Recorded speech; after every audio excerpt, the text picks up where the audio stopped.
Belum lama ini saya merakit sebuah PC rakitan gaming dengan budget 4 jutaan menggunakan power supply yang satu ini guys.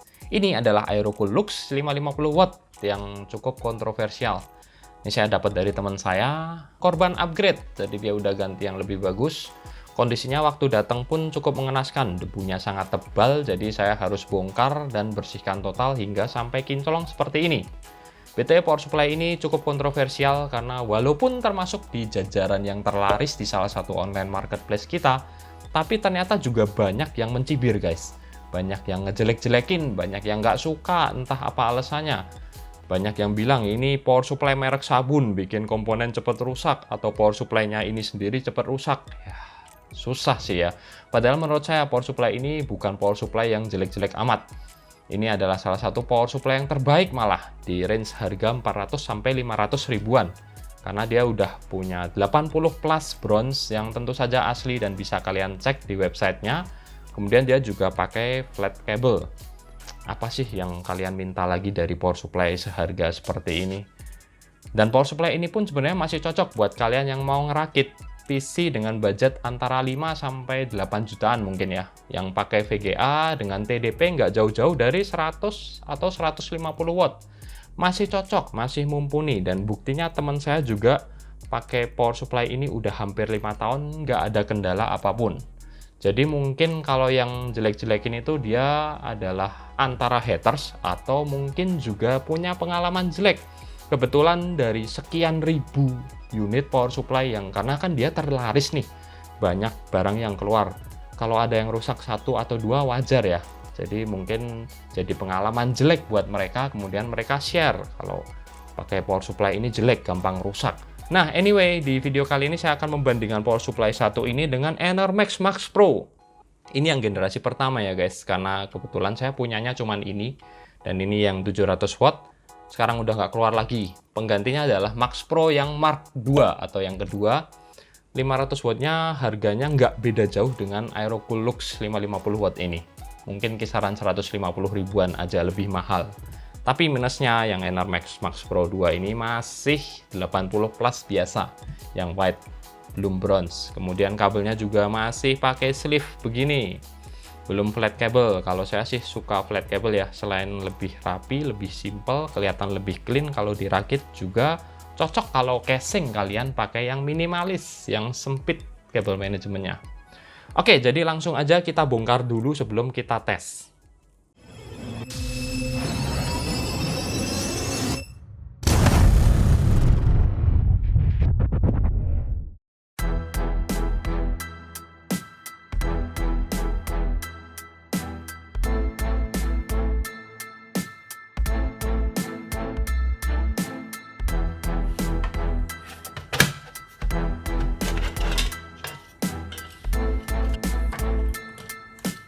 Nah, jadi begini ya guys, penampakan bagian dalam Aerocool Lux 550 watt dengan kipas atau fan standar merek Alpine, sleeve bearing. Kemudian untuk komponennya sendiri, ya kalian yang ahli elektronika sekilas ngelihat pasti udah langsung tahu ya ini bagus, jelek atau bagaimana. Kalau saya sih, saya jelasin setahu saya aja. Jadi ini dia pakai saklar, begitu masuk input AC langsung disambut dengan ini semacam filter ya, EMI filter mungkin di sini. Jadi ada induktor toroid 2, kapasitor yang warna biru ini 2, kemudian dilanjutin ke bridge rectifier yang ada kapasitornya juga, dan induktor toroid lagi untuk menstabilkan arus liar yang masuk ke kapasitor utama. Kapasitor utamanya cukup kecil sih ini, kurus begini ya. Merek Asia X ini bukan merek yang bagus, tapi juga bukan yang jelek-jelek amat lah. Maksudnya masih lumayan branded. Jadi ini adalah kapasitor dari China atau Taiwan gitu, yang cukup terkenal di sono. Ini ada rangkaian APFC dengan controller jelas. Kemudian masuk ke sini ada transistor 4, kemudian ada trafo. Yang utama satu yang besar, yang satunya ini sekunder untuk mengalirkan arus ke komponen-komponen yang ada di dalam power supply ini sendiri. Sedangkan yang ini biasanya langsung keluar ke 12 volt, 5 volt, dan 3 volt guys. Dan ini juga ada transistor lagi 4 biji di sini. Kemudian disambut induktor toroid lagi untuk menstabilkan arus DC. Waktu masuk ke sini ini udah DC ya. Ini DC high voltage, masih tinggi voltasenya, baru diturunkan jadi voltase yang kecil-kecil di trafo ini. Plus ada kapasitor mereknya, merek apa ini guys? MS-Con. Saya nggak terlalu tahu ini merek apa, tapi ya mungkin kapasitor Cina juga. Nggak tahu lah. Jadi secara kapasitor aja, power supply ini udah terlihat kalau power supply yang murahan sih ya, murah memang. Tapi it's okay, nanti kita akan coba tes gimana ripple dan efisiensinya, apakah lumayan oke. Dan mungkin nggak ada lagi ya yang bisa saya jelaskan di sini. Kalian yang lebih ahli pasti bisa lebih tahu lah, mungkin bisa tambahkan di kolom komentar nanti.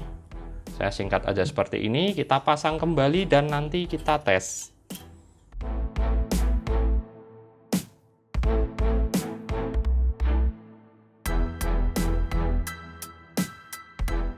Nah, setup pengetesan saya seperti biasa ya guys. Ini di sini saya memakai prosesor Ryzen 7 1700 dan VGA-nya AMD Radeon RX 6600 XT. Keduanya ini tergolong boros daya dan saya yakin sih bisa sampai lebih dari 250 watt ya harusnya. Nanti kita coba. Kemudian untuk pengetesannya sendiri saya memakai multitester yang dicolokin ke output 12 volt dari power supply untuk melihat kestabilan tegangan dan seberapa jauh drop tegangan kalau kita kasih beban maksimal PC saya ini. Dan satu lagi power meter yang untuk melihat tarikan daya dari stop kontak berapa watt ya. Jadi ini wattnya angkanya makin kecil makin bagus, itu berarti power supply tersebut makin efisien. Sekarang ini dalam kondisi idle, kita lihat dulu yang Aerocool Lux 550 watt.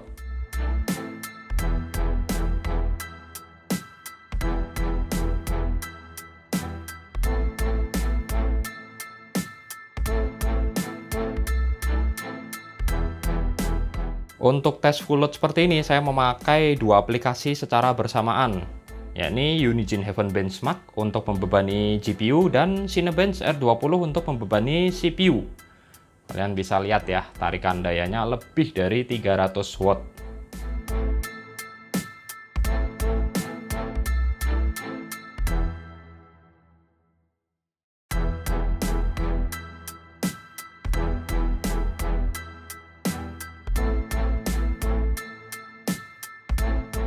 Nah, kalau setelah melihat hasil tes tadi, ada yang masih bilang power supply Aerocool Lux ini jelek. Saya rasa kebangetan ya guys.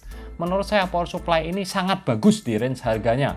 Harga cuma 500 ribuan, dikasih load 300 watt aja masih stabil lah. Menurut saya masih bagus untuk ukuran power supply low budget. Dan BTW ini saya bukan di endorse atau mau promosi Aerocool ya. Di sini saya murni melakukan tes sesuai keinginan saya sendiri, dan ini pun unitnya adalah unit bekas yang udah tua, yang umurnya udah hampir 5 tahun. Udah nggak garansi lagi, tapi masih bisa jalan seperti itu. Oke, jadi mungkin sekian aja review kali ini.